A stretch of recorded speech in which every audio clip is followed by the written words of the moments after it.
Welcome to the Community Spotlight Podcast. Today I have the privilege of having Mary Jo Carle back for another podcast, and she represents Together We Hurt, Together We Heal. Welcome back. Thank you. You know, it's hard to believe now. It's been 16 years since this organization was founded, correct? Yes, 2007. Yes, began. Began in 2007, and I believe you said you became involved in 2011. 2011. I believe that was, I think you said after you retired. I believe Correct. if my memory serves me correct.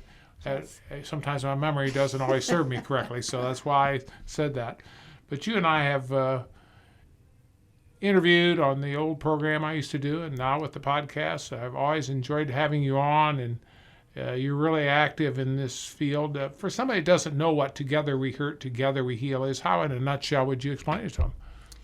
We are a nonprofit Christian organization that wants to help folks in our community who are suffering from substance use disorders, abuse, or dependency, and their families, because family members are just as impacted as the person with the disease. Okay, I wanted to kind of give that because we always have people that listen to a podcast and they might not know what we do. Yeah, what you do. So that's why I kind of backtrack and kind of go in those areas. Basically, you folks have 3 major events a year. I know in August you have your annual fundraising banquet. I think you guys just concluded your 13th of those, somewhere around there.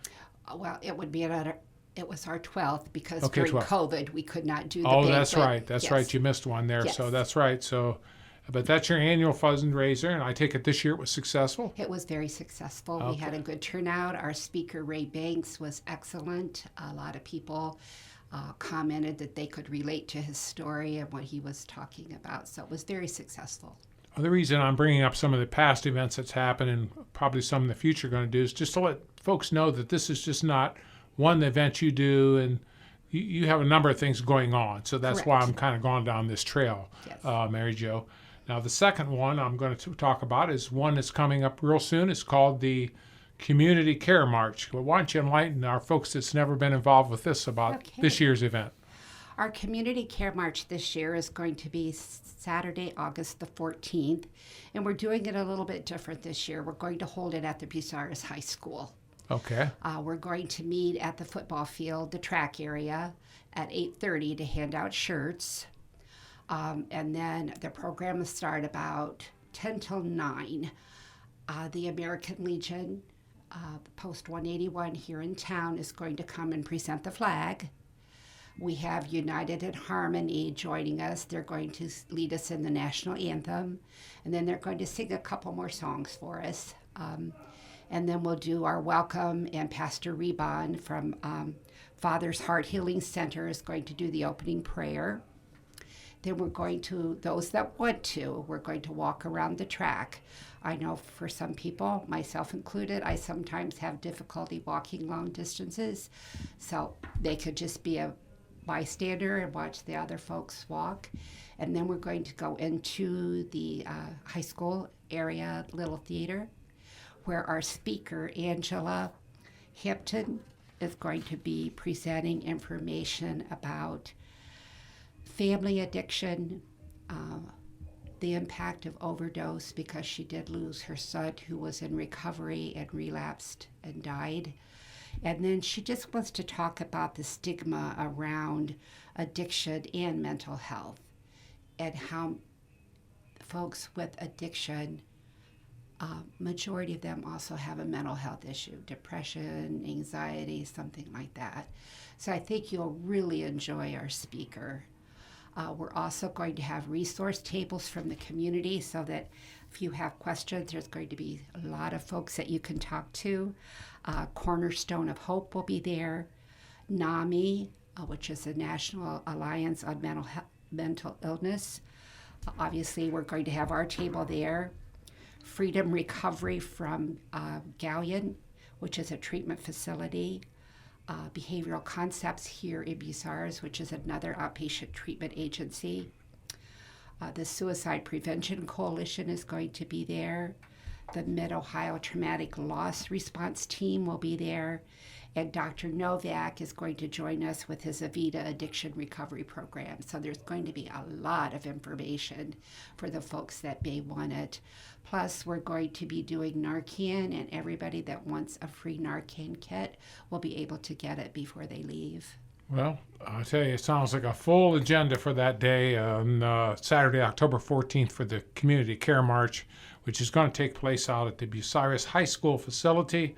And there'll be a little, I say a little, but a march around the track there, which goes around the football field, if I recall correctly. Yes. And then eventually you go indoors to the Bucyrus, the theater in there. They call it the Little Theater. So, right. Yes, and that brings me back to some memories too. I hate to say it, but I remember when the building was built.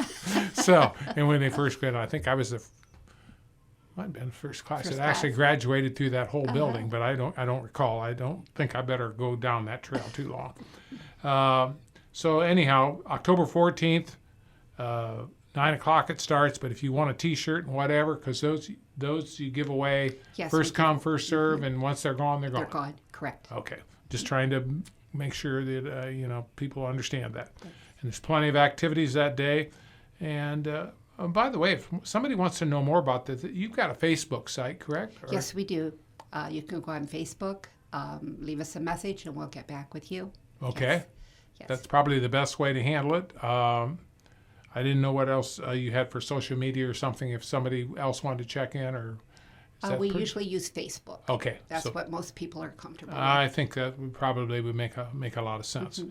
Now I'm going to whet everybody's appetite for something that goes beyond October, because again, I'm very familiar with you and kind of your cycle here of the events you have. Coming up on December Sunday, I believe it's a Sunday, December 3rd, that's that first Sunday in December, you have the annual Night of Hope. And this year, I think you said it was going to be out at Victory and Truth? Correct. Yes, that is a program that we do each December just to give hope and comfort to folks, because it's the Christmas holiday. There's a lot of sorrow with Christmas, with families who have lost loved ones, a lot of aloneness. So we want people to come join us to know that there is hope. We'll have a speaker. We do a candle lighting ceremony, and we'll also have a small gift for everybody that attends. And then we have light refreshments afterwards where we can just sit around and talk with each other and be supportive. So well, if you can commune with one another and have some conversation, that does a lot, because you have a lot of lonely people that you don't realize that. And people, one of the worst things that can happen to them, again, when you get into addictions and people with some issues, loneliness is a big issue. Yes, it is. And when the more isolated you are, that's not good. Correct. I don't care what your age is; it's just not good. So we as human beings need that contact. We need that fellowship, people don't we? in our life. Yeah. Yes, and that's one of the things that we try to do with our Night of Hope. Well, you think about this. For somebody to care about you, it helps if you care about them, and it demonstrates that you care about them. And most people, that's how they get involved with things, because somebody stepped up at a time in their life and said they cared enough to do something, and I want to pass it on. They want to pass it on. It becomes it just expands from there. That's basically what I would say. But I wanted to throw that out about the December 3rd, the Night of Hope this year out at Victory and Truth Ministries. And I believe I have you back on again this year. I'm sure I do. Yes. And we'll talk about that at that time. Correct. But right now, we just want to get everybody's focus again on the Community Care March on Saturday, October 14th, which is just right around the corner. Yes, just 2 weeks away. And again, it's going to be held out at the Bucyrus High School facility.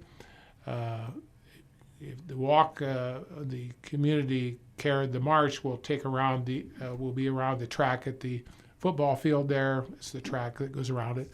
And then there'll be speakers and things in what we call the Bucyrus Little Theater inside the facility there at the high school.